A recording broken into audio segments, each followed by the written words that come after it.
Welcome to the Behavioral Health Brief. I'm Jim Callaghan, and I have the honor of being the president and CEO of Turn Behavioral Health Services, an organization driven by one clear mission: improving lives. I often ask myself, is there anything more important than that? My belief is this: when improving lives guides our decisions, stronger systems and healthier communities follow. That belief is the hope behind this podcast and all the future podcasts we have planned. Today's episode is about courage. The courage to serve, the courage to lead, and just as importantly, the courage to seek help. Only a small percentage, about 1% of Americans, answer the call to serve in uniform. Even fewer carry the burden of combat leadership and responsibility over decades. And fewer still are willing to reflect openly on what service leaves behind long after the uniform comes off. Joining us today is retired U.S. Captain Sheldon Margolis, a Vietnam War combat veteran, naval commander, lifelong public servant, and continued advocate for veterans and their families. Sheldon, thank you for being here today and for the work that you continue to do on behalf of veterans. And just to share with our audience, I wanted to start with, you've shared 30 years in the United States Navy, earning some of the military's highest honor: a Bronze Star Medal, a Purple Heart, 3 Legions of Merit Awards, Combat Action Ribbon, 2 Presidential Unit Citation Awards, among the many that you have been awarded. Following your military career, you continued to lead with purpose, serving as the president and CEO of the Veterans Museum at Balboa Park, and currently as the chief financial officer for the Navy League of the San Diego Council.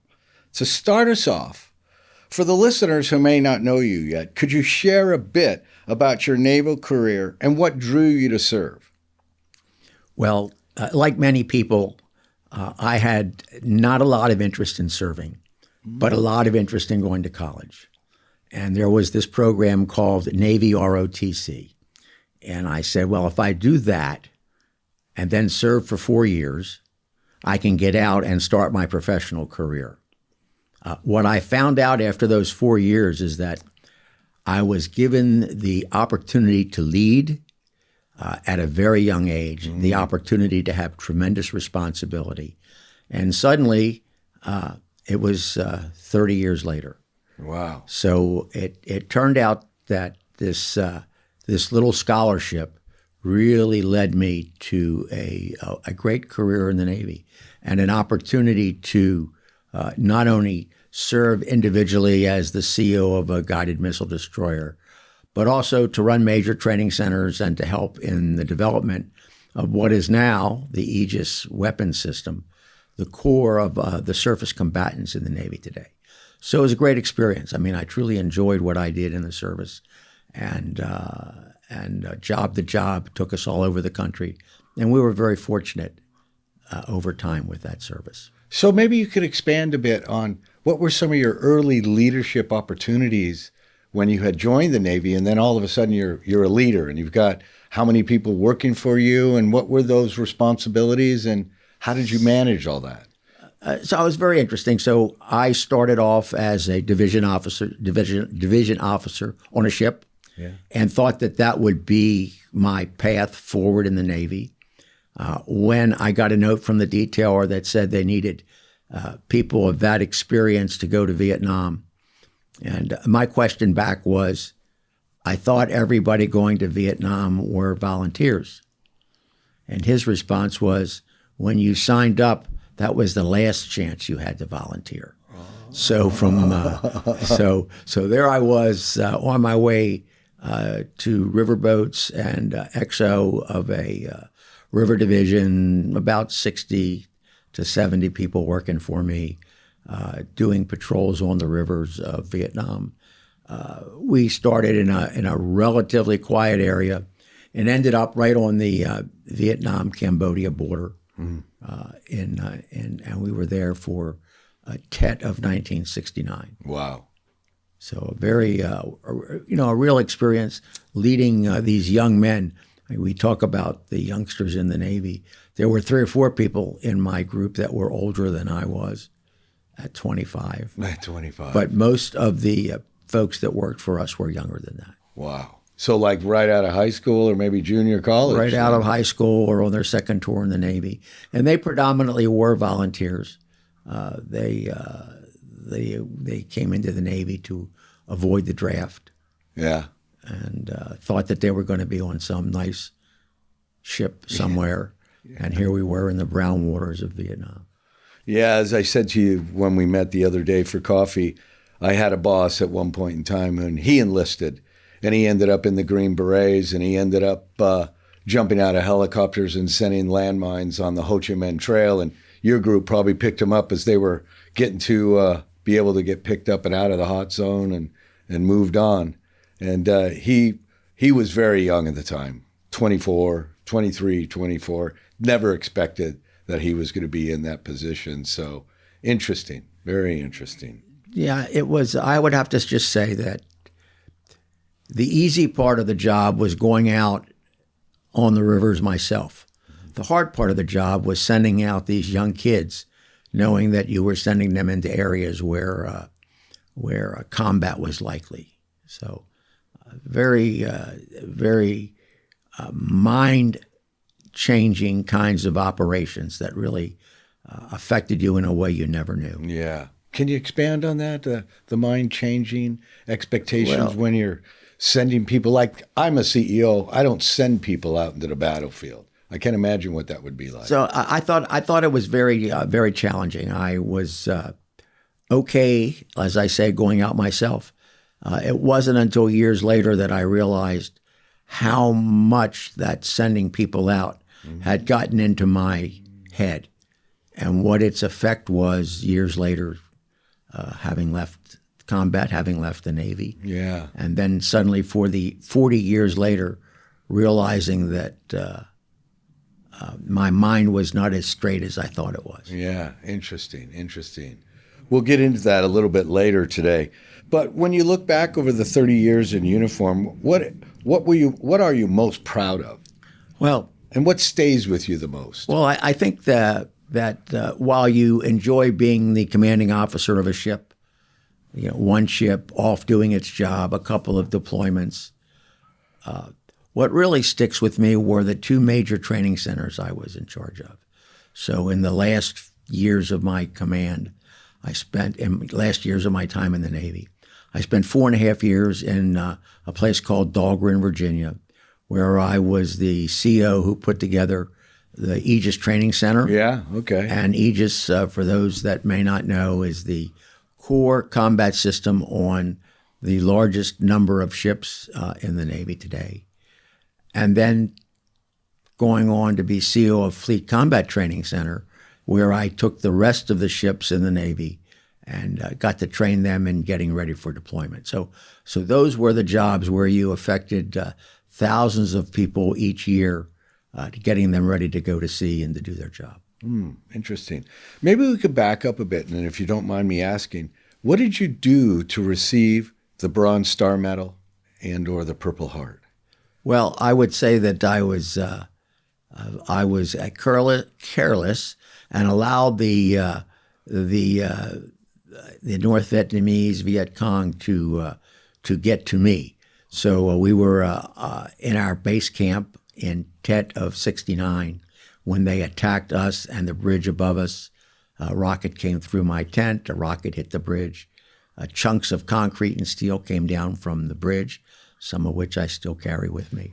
And as a result of the actions that day, I got a Purple Heart because I was wounded, and a Bronze Star for continuing to do my job to call in counter battery fire and execute our return fire and overcoming the attack that the Viet Cong had launched on us. Wow, it's amazing.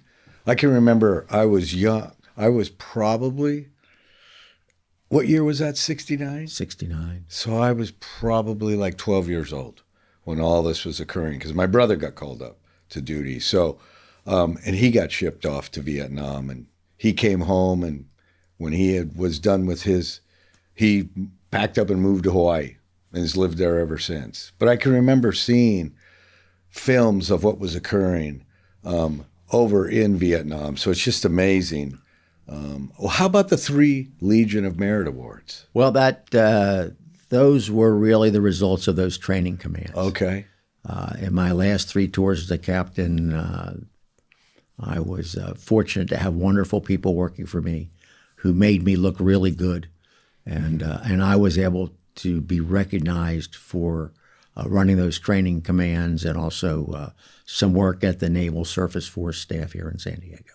So really surrounding yourself by really smart people, Correct. Making sure they're able to do their jobs, and in the end, they compliment you for what you've done. And giving them the tools to do their job, right? Well, that's what I hear a lot from in my business is, getting the good tools to be able to do the job and serve the people is what is so critical. Well, the challenge is to make sure that they are not constrained by your bosses. Yeah. So my job was to keep my bosses entertained while they were able to do their job of training the fleet.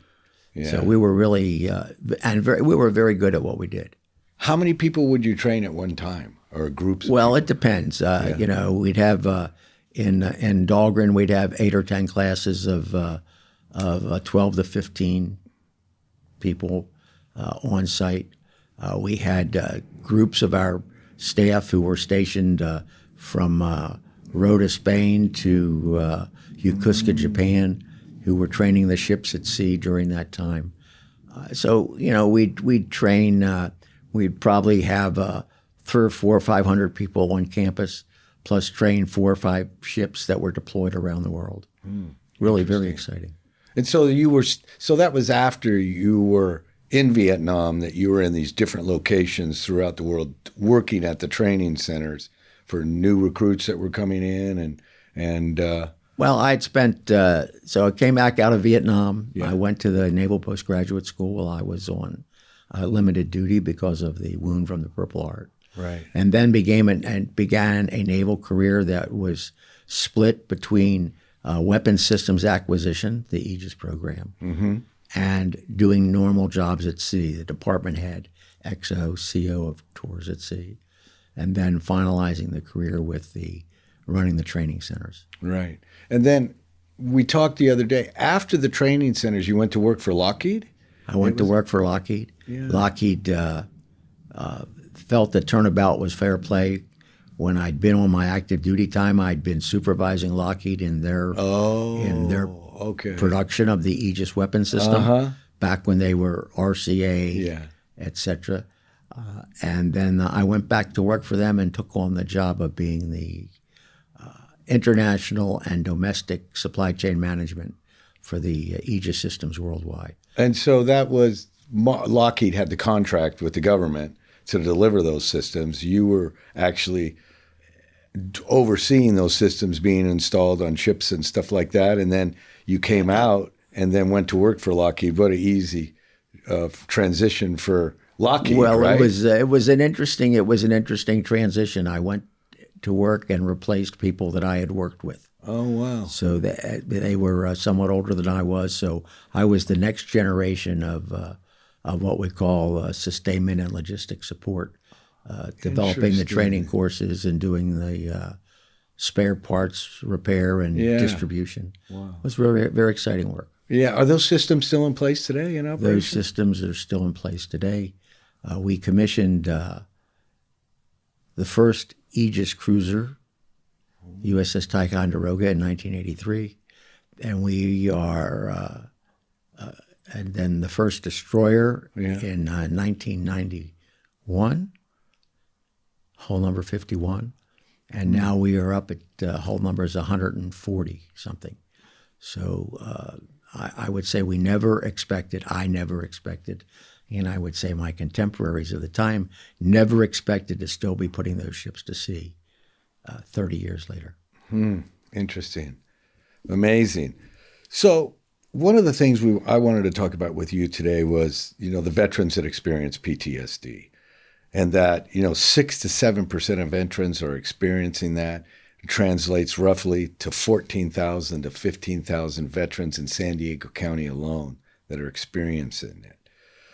For many veterans, the transition to civilian life can feel unstructured or isolated, is what we hear from our Courage to Call program. What helped you regain a sense of purpose after leaving the Navy?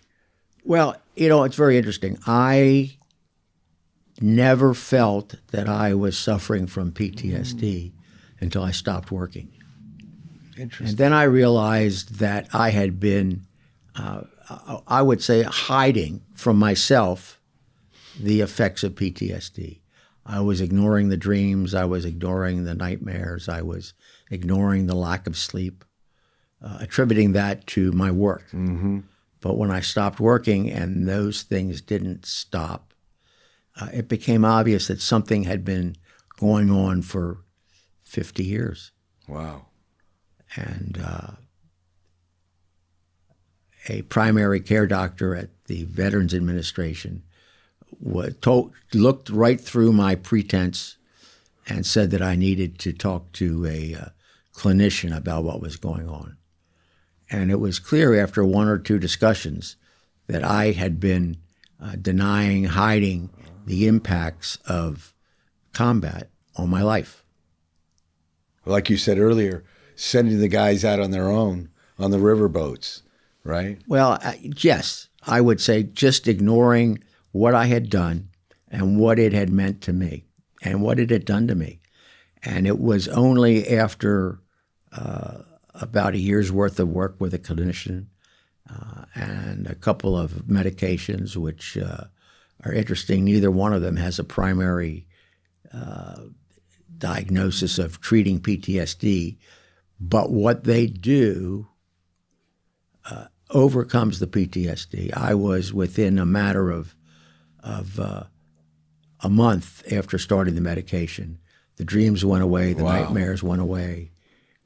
I thought more clearly about my life, and I was really privileged. So the challenge was acknowledging the fact that you are suffering, pretending that you're not leaves you thinking that everything's okay. Right. And yet, when you talk to these veterans who are talking about the complexity of transition, I would challenge that they're not admitting what they ran into during their time in service. Interesting.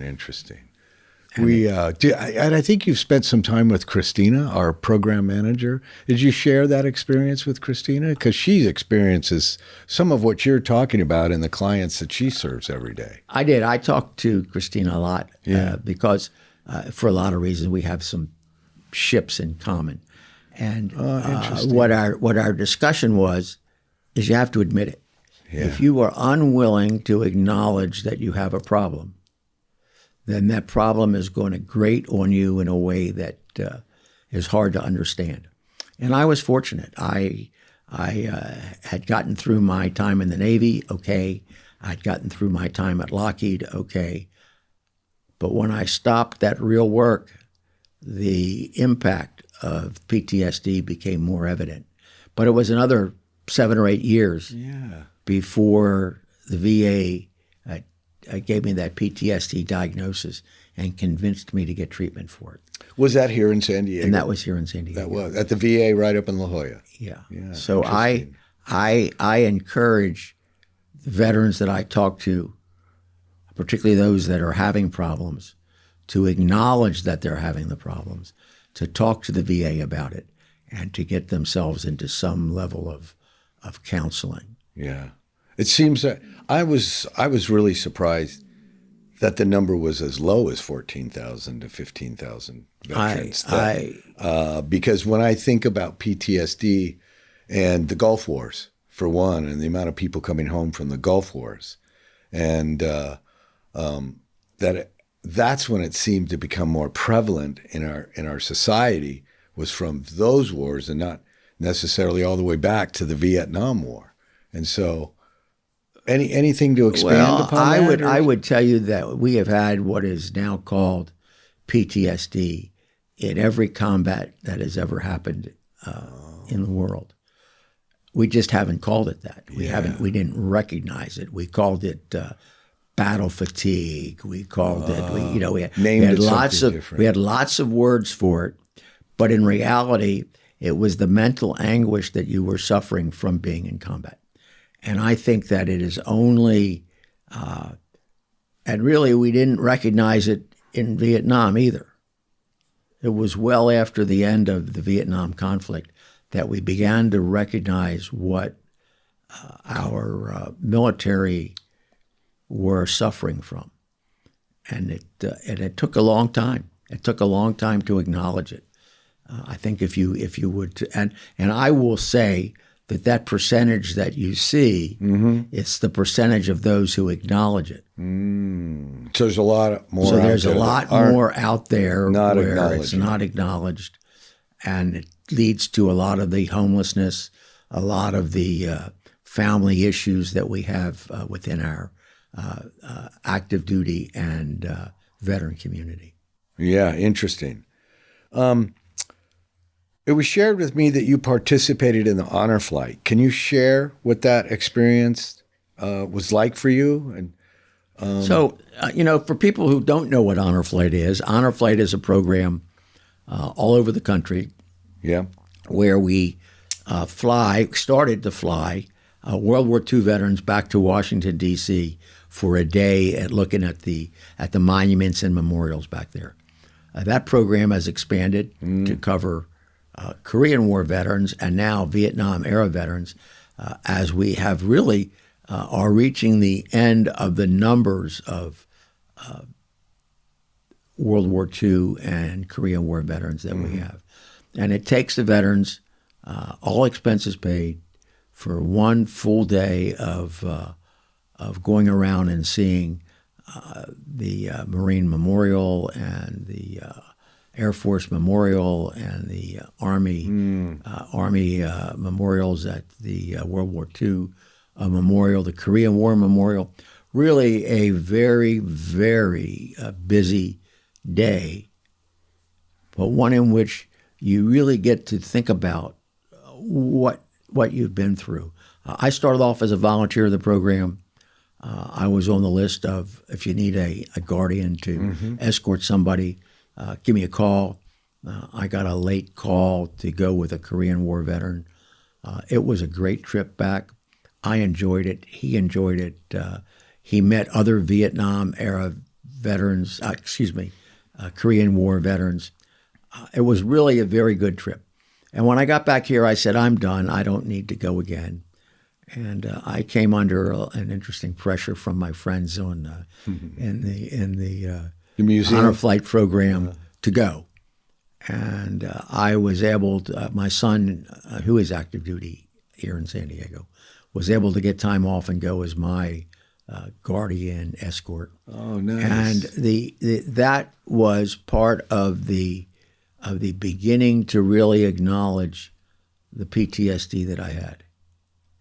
I talked to him about more things on that trip than I had in his 35 years of life before that. Wow. So it really turned out to enable me to acknowledge more of the problems that I had than I ever had in the past. Huh. Was that, and your son went with you? And my son went with me. Was that most of the experience of the other individuals that were on the honor flight? Well, it's really amazing. I mean, you come back and it's really life-changing. We've had veterans come back and say, well, I was really planning on taking my life, but this has pointed out to me that there is more that I can do. So it's life-changing in many, many instances, and we are proud.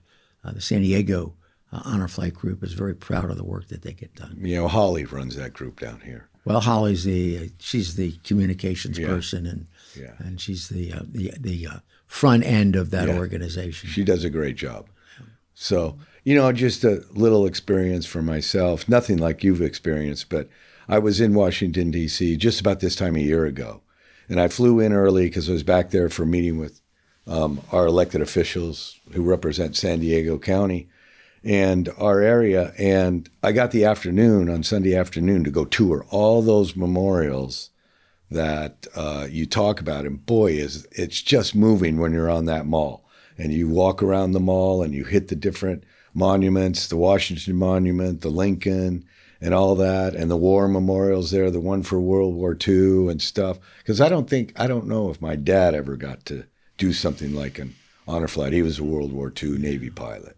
Yeah. And it's just tremendous what happens back there. I mean, there's just, when you're in the nation's capital with everything that's happening, it just brings up so much about how great our country is and how lucky we are to be in the United States of America. At least that was my experience when I spent the afternoon walking the mall and walking the memorials and reading about, because they, just everything that they had, all the plaques around, and the sacrifice in all those different world wars. So we're going to continue this conversation in just a moment because it's been a powerful one. But before we do that, it's time for a brief where we highlight current events that are shaping behavioral health and our community. And one of what we're going to highlight today is that California continues to lose military retirees with a population declining more than 27% since 2000. One of the contributing factors to that is that California remains among the few states that still tax military retirement pay, while most other states, I think 38 of them, do not. And so what I'm highlighting today on the brief is Senate Bill 1407, which has been put in place by SD Mack and Admiral Boone, retired Admiral Boone over there. And they're proposing this bill to be a full state tax exemption on military retirement pay, which is going to help veterans remaining in California because it's so expensive, the cost of living and everything. And I really believe that policies like this matter for the economic stability and directly affecting housing insecurity, stress levels, and family well-being, and especially during life transitions. So for our audience today, you can go out to SD Mack's website, and there's more information out there about the bill, Senate Bill 1407. Do you have any comment on 1407? Did you know that this bill was existing and getting ready to be pushed? Well, it's being pushed. In fact, John, who was here earlier, and I, and another Jessica, who's here today, we attended the press briefing for that on the Midway, and it was very, very good. So, well, California has finally, I would say, come out of the dark ages with respect to military retired pay, and now the first $20,000 of your military retired pay is now cash exempt. I know they keep talking about how big the loss is if they would tax exempt the rest, but the truth is, it wouldn't be that much in terms of overall loss, and they'd more than make up for it by the people that they would keep in the state. Yeah, so exactly. I think it would be a value add for the state of California to think more about the veterans. You know, San Diego County, 350,000 veterans and families living in San Diego County. We want to keep those people here. We want to help them live here in a place where the cost of living is high, and giving them a tax exemption on the rest of their retired pay would be really dramatic. Impacts the whole state. I mean, we have military up in San Francisco and bases throughout California, and we do a lot of work, our company does, in the Central Valley, and we run into veterans. Yes. And so thank you for that. And now a brief word from Turn Behavioral Health Services, and we'll be right back with our audience in just a minute. Improving lives every day and in every way for Californians. This is the mission of Turn Behavioral Health Services. By focusing on wellness, recovery, and resilience, Turn is helping create lasting change, especially for our military community. If you're active duty, a veteran, reservist, regardless of military status, or part of a military family in San Diego, support is here. Courage to Call is a free, confidential helpline staffed by veterans who understand military life. From 8 a.m. to 8 p.m., you can connect with peer-to-peer specialists who are ready to listen, guide, and help on the very first call. Struggling with mental health, food insecurity, finances, housing? You don't have to face it alone. Call 877-698-7838 That's 877-698-7838. Courage to Call will answer your call. Courage to Call is a program of Turn Behavioral Health Services, improving lives every day in every way. Marsh McLennan Agency, a business of Marsh, is a provider of business insurance, employee health and benefits, retirement and wealth, and private client insurance solutions across the U.S. and Canada, with several locations across Southern California. To learn more about Marsh, a trusted advisor around the world with expertise in risk, strategy, and people, please visit marsh.com. Welcome back to the Behavioral Health Brief. I'm Jim Callaghan, and we're continuing a great conversation with Sheldon, retired U.S. Navy captain whose service has continued long after 30 years in uniform. Let's pick up where we left off, Sheldon. And I wondered if you could talk about the military, and the military is like a family business. It seems, your grandfather may have served, you've served, your son's now serving. Can you share some of that? The military has changed over years. For many years we had a draft. It meant that the people that were serving came from all over the country. More and more, the military is becoming almost a family business. It's become generational. You talk about the 1% who serve. Yeah. If you look into that 1%, you'll find a significant portion are second and third generational people who are serving. In some ways, that's not good. It's not good for the country. It doesn't give us that broad experience that we always used to have. Is slowly becoming almost a institutional change to what our military service is like. So I would like to see. I know that people will come after me. I would like to see the draft come back. I would like to see more people having to serve. I would like to see our country be like other first world countries who require everyone to serve the country in some ways for a couple of years. There are organizations in our country where you come out of high school and you do a 2-year mission of some kind. I think we need to start doing that. I think people need to see the benefits that the country brings to them so that they better understand what their purpose and what their place is as America continues to grow. And be in service for whatever it is for the 2 years, right? Or 4 years, whatever they're going to do. Right. Some countries are 2, some countries are 4. Not necessarily military service. There are wonderful things that this country could use you to do. Yes. And that's what we need to see happen. And maybe if you established a 2-year break between high school and college, people would decide Interesting if they wanted to go to college or if they wanted to go to industry, what they wanted to do. So I think there's a great benefit to service to your country, particularly a great democracy like we have here. Yeah, interesting. How about, can you share with us, how proud were you when your son joined? Well, so, we talked briefly about I'm going in for 4 years and I'm going to get out. Yeah. My son said, okay, I don't want to do this, but I'll go in for 4 years and then I'll get out. And now, 16 years later, he's headed to command of a DDG. So great pride in what he has decided to do, and also in watching him do much better than I ever did.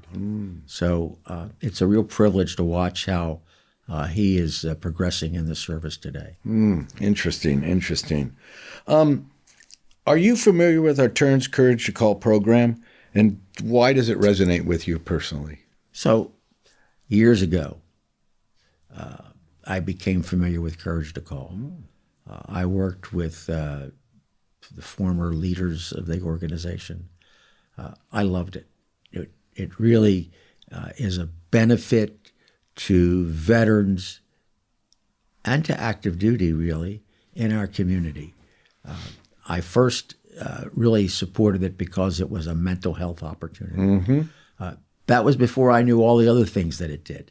So Courage to Call is a terrific program, particularly in a community like San Diego County and surrounds where there are so many military, all of whom need help. You know, it's an expensive place to live. It is. Courage to Call does not only gives them mental health opportunities, it also gives them food opportunities and clothing opportunities. And it's an organization that we as a community ought to make sure we don't lose. We aren't going to lose that. I don't know if I shared with you the other day, but we lost our funding with the County of San Diego. 17 years they funded us. When I got the letter, I was really upset. I said, how can you do this to our veterans and our active military in San Diego County, a military town?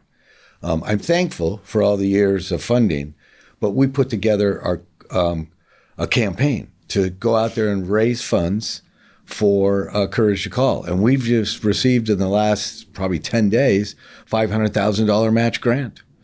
And we're really excited about that. The donor wants to remain anonymous, but that's opened the door for us now.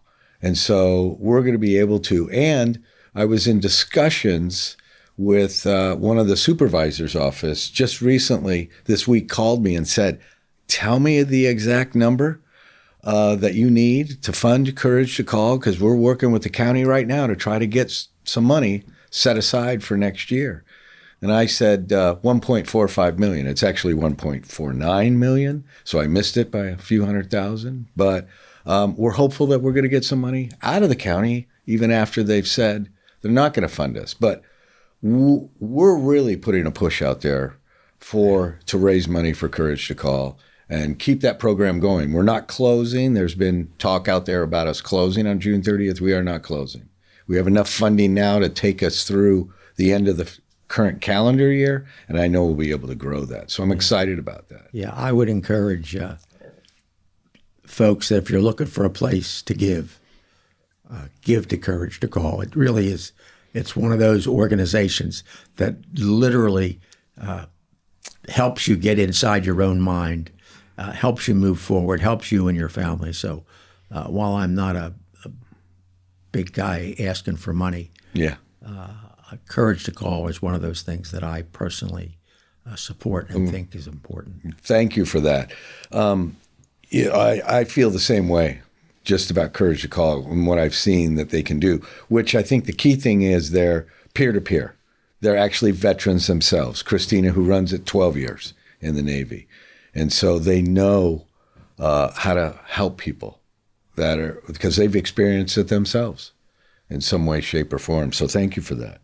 So maybe now, we talked a little bit at the break, where is your favorite place in San Diego? So my favorite place in San Diego is the Mount Soledad Memorial. Oh, there you go. Beautiful. So you have two things that make it terrific. One, you have great views. You see all of San Diego from one end, from the north to the south. But the plaques that are up there really tell a lot of stories. And most folks go up there and they read the plaques and they're satisfied. I use my phone to look up the plaques because every plaque has a story behind it. And if you don't take the time to read the stories, you really are missing something. Yeah, the plaques are nice. I have a plaque up there. It's nice. It talks about you got 3 Legions of Merit. But the reality is the stories behind the plaques. And that's what you go up there, and I go up there in the middle of the week when there's no visitors and you can sit and park and really talk to your friends that are up there.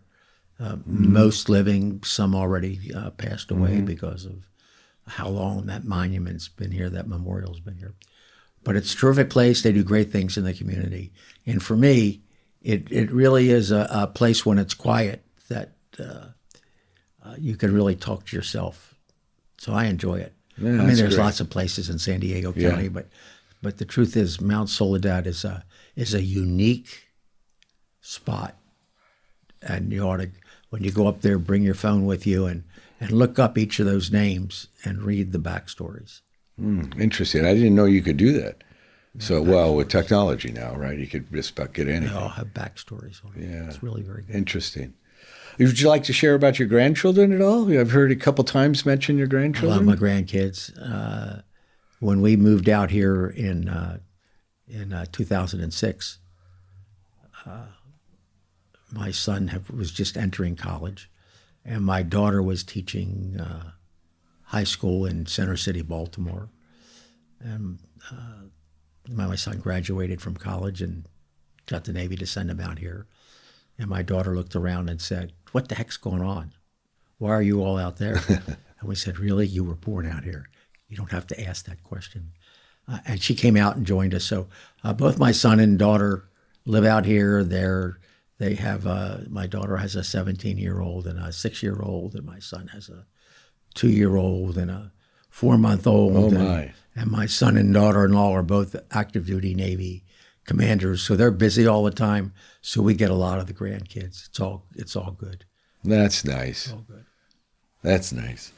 So now, opportunity for community questions. I like this point in our behavioral brief today. So we're staying true to improving lives, and we have some questions. You can pick one out of the cup here. And do I have to be able to answer this? Oh, that'd be helpful. Let's see. The question comes from a fellow veteran, Justin in Chula Vista. Sheldon, you've served both in uniform and in the community for decades. What has motivated you to help to keep showing up for veterans even after retiring from the Navy?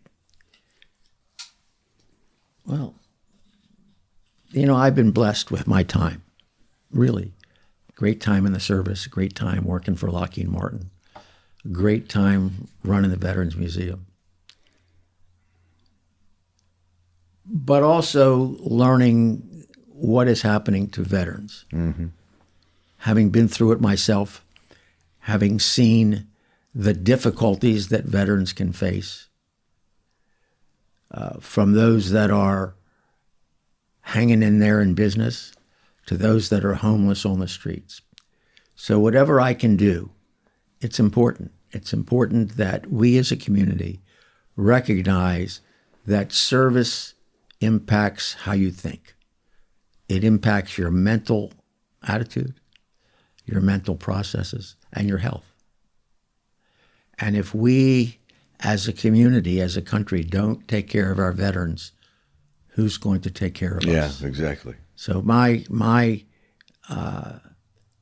when someone thanks me for my service, it's important for me to come back and remind them that they are the ones who are part of a country that makes me proud to serve. Mm.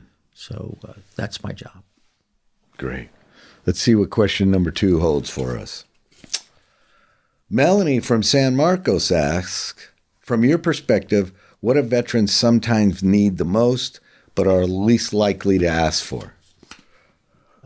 I'm going to say 2 things. Okay. To me, the obvious is mental health. We pretend that we don't need it. I'm a member of the Vietnam Veterans of America post here in San Diego.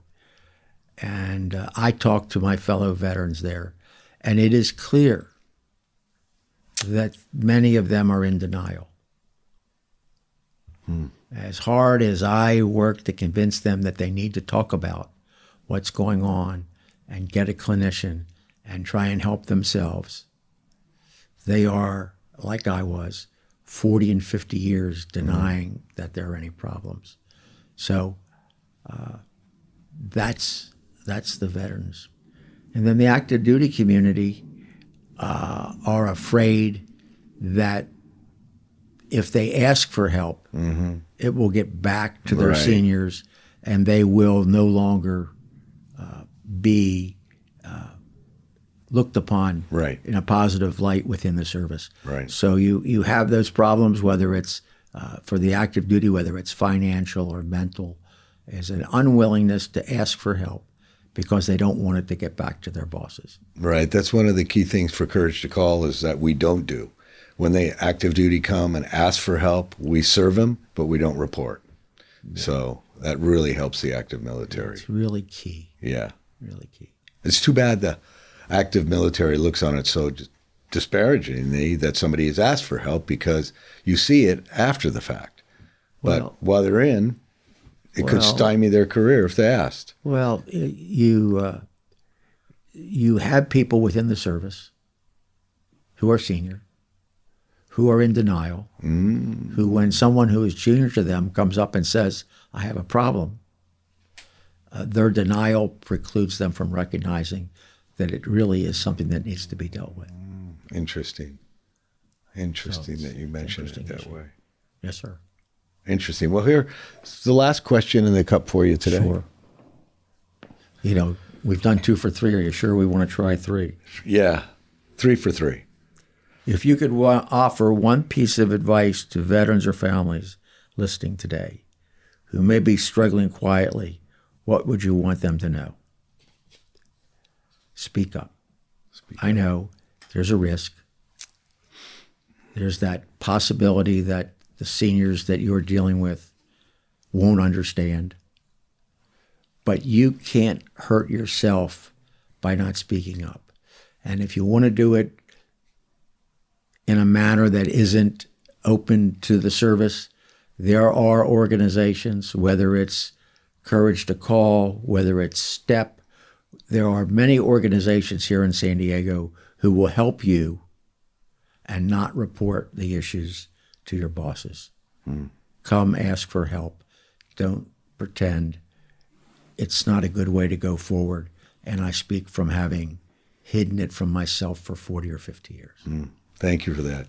You know, I wanted to back up a minute and just say that you mentioned you had reached out to Courage to Call. We recently presented at the San Diego Veterans, not the coalition, but the county's San Diego Veterans group. And 3 out of the 4 people that are on that group used Courage to Call when they first got out of the military. And that, you know, Courage to Call started in a telephone closet at VVSD down in San Diego, and it was run by Ron Stark. I think you might know Ron Stark. And so it's really grown into something great for our community. So, well, Sheldon, thank you for your service and your leadership and your vulnerability that you shared today. It's truly amazing. And before we close, is there anything you'd like to leave with our audience and listeners today, whether that's a reflection, a resource, or a call to action? You sort of just answered that in the last question, but is there anything else that you'd like to leave for our audience today? First, veterans need help. Active duty needs help. Don't be afraid to contribute. And for active duty and veterans, don't be afraid to speak up. You're doing yourself more harm than good.